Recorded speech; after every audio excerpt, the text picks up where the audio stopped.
Muy buenas tardes, queridos amigos. Bienvenidos a Vladimir a la Una.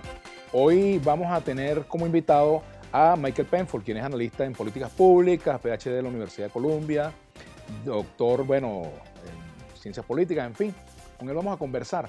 Pero antes de presentarlo, yo quiero hacer mi comentario de todos los lunes. Hoy, han ocurrido algunos acontecimientos, noticias vinculadas al hecho militar, con lo ocurrido en Cotiza y en otros lugares. Se habla pues de la detención ya de un grupo de integrantes de la Guardia Nacional que intentaron un pronunciamiento allí en un cuartel de Cotiza, y ya también pues se ha anunciado que fueron capturados, en fin. Pero además se produjo una sentencia del Tribunal Supremo de Justicia desconociendo las actuaciones de la directiva de la Asamblea Nacional.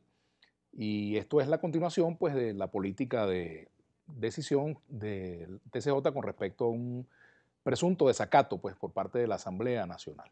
Lo cierto es que el país sigue en crisis. La crisis política se profundiza, al igual que la crisis económica y la crisis social. Y esto a 2 días de celebrarse un aniversario más de la caída de la dictadura de Pérez Jiménez.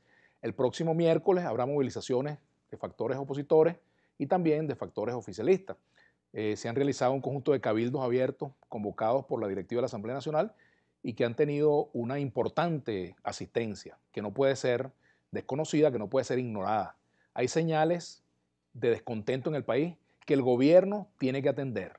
El país reclama urgentes soluciones a los conflictos políticos que vivimos y reclama soluciones urgentes también a la grave crisis económica que padecen los venezolanos. La hiperinflación sigue siendo de la suya, el empobrecimiento sigue siendo una realidad, la crisis hospitalaria, en fin, una crisis social de gran profundidad que los venezolanos padecen día a día. Creo que es tiempo de que el gobierno entienda la magnitud de la crisis y facilite las condiciones para que vayamos a una negociación política. Es mi punto de vista. Y también creo que en la conducción de la oposición tiene que haber también la convicción de que la única solución, o por lo menos la más factible, la más conveniente para Venezuela, es que vayamos a un proceso de soluciones políticas concretas para la grave crisis que vive Venezuela. Creo que el país no espera mucho más tiempo para esto. Ya creo que es tiempo de que se den los pasos en esa dirección. La Unión Europea ha hablado de un grupo de contacto. Hay países que se han manifestado dispuestos a apoyar estas iniciativas y creo que, está llegando la hora de eso. Hay señales muy claras de que Venezuela reclama soluciones políticas y además reclama cambios en las políticas que se vienen adelantando en nuestro país. Ojalá que la jornada del 23 de enero concluya con resultados positivos en cuanto a que sean jornadas pacíficas, que no vayamos a enfrentamientos, que no vayamos a agravar las confrontaciones, que no actúen grupos armados de ningún lado, que no actúen extremistas tratando de pescar en río revuelto y que se imponga nuevamente pues, el espíritu democrático que animó a quienes participaron en el año 1958 en la derrota de la dictadura y en la construcción de un sistema político basado pues, en una constitución y en la democracia. Hasta aquí mi comentario del día de hoy. Le doy la bienvenida a Michael Penfold. Gracias por habernos acompañado, por acompañarnos, por aceptar la invitación, Michael. Y podemos comenzar por lo que acabo de comentar, si quieres, ¿no? Bienvenido.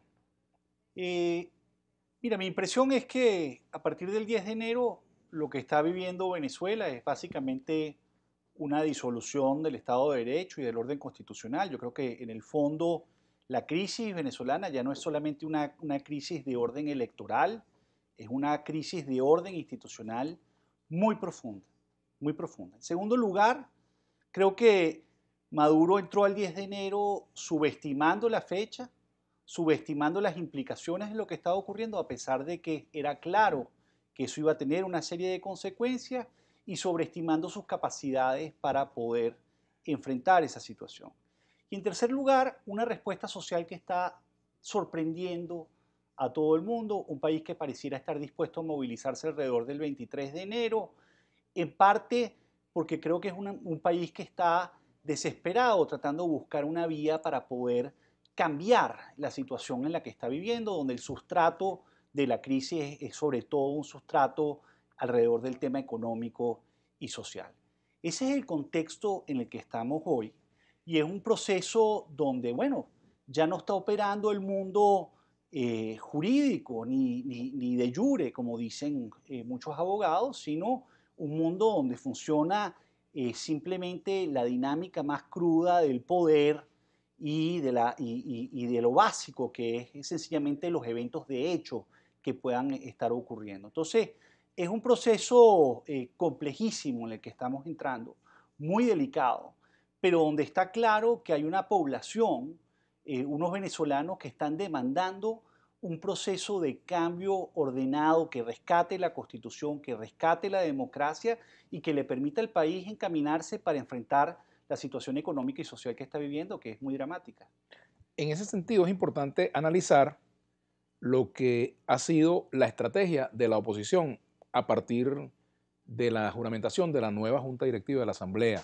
Hay demandas de acciones a Juan Guaidó, presidente de la Asamblea Nacional, por parte de quienes tienen distintos enfoques. Hay quienes creen que debe marchar a un ritmo, quienes creen que debe marchar a otro ritmo. Me imagino que él debe estar sometido a grandes presiones y a los distintos escenarios que se le presentan. Por ejemplo, desde los factores que le reclaman que se designe o se autodesigne o se juramente como presidente interino, hasta quienes le indican que debe tener mayor prudencia y no avanzar más allá de lo que debe ser lo recomendable. Me gustaría meternos por allí también, ¿no? Que nos metiéramos por allí. Fíjate, Guaidó es un factor sorpresa. Antes del 10 de enero la oposición estaba en un momento de gran debilidad, de grandes fracturas internas, y de repente apareció una persona, un líder, un diputado joven que encamina una respuesta frente a una situación inédita en el país. Ahora, ¿por qué eso sucedió tan rápido? Yo quiero ir más allá del tema político, Vladimir, porque yo creo que el sustrato de esto escapa al tema político y creo que lo que estamos empezando a ver es un país donde el factor de la sociedad, el factor humano de la gente empieza a desbordar las consideraciones políticas. Todo el marco tradicional con el que venimos analizando los problemas, oposición, gobierno, chavismo, oposición. Yo creo que lo que está pasando acá y es lo que está agarrando descolocado a todo el mundo es precisamente la rapidez con la que están ocurriendo las cosas. ¿Cómo es que una oposición que hasta hace poco estaba básicamente debilitada, hoy tiene un liderazgo y una voz que lo representa? ¿Cómo es que una sociedad que estaba en el letargo el año pasado repentinamente decide movilizarse? Porque yo creo que la movilización del 23 de enero va a ser muy importante. Y todo eso en un país donde los medios de comunicación tienen muchísimas limitaciones, como tú sabes. Entonces, eso, a mi juicio, lo único que explica eso es que hay una demanda de cambio muy grande en Venezuela. Y cómo se va a canalizar eso es algo que podemos discutir. Pero yo creo que detrás de todo este elemento de Guaidó, más allá de cuál es la estrategia o no, hay este sustrato de la dinámica social venezolana. Él ha hecho algo que ha sido, a mi juicio, muy inteligente, que ha logrado poner sobre la mesa temas que antes incluso grupos más radicales no estaban dispuestos a conversar, que era el tema de la amnistía.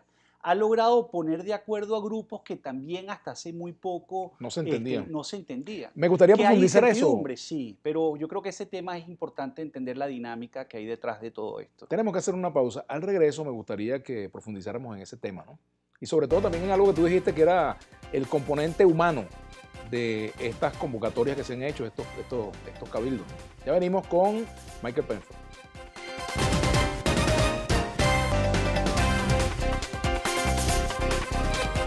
Los invitamos a seguirnos en nuestras redes sociales. En Twitter, @Globovisión. En Instagram, @Globovisión. En Facebook, Globovisión. En Telegram, Globovisión Piso Oficial. Si quieres volver a ver este y todos los programas de Globovisión, visítanos y suscríbete a nuestro canal de YouTube. Soy Globovisión.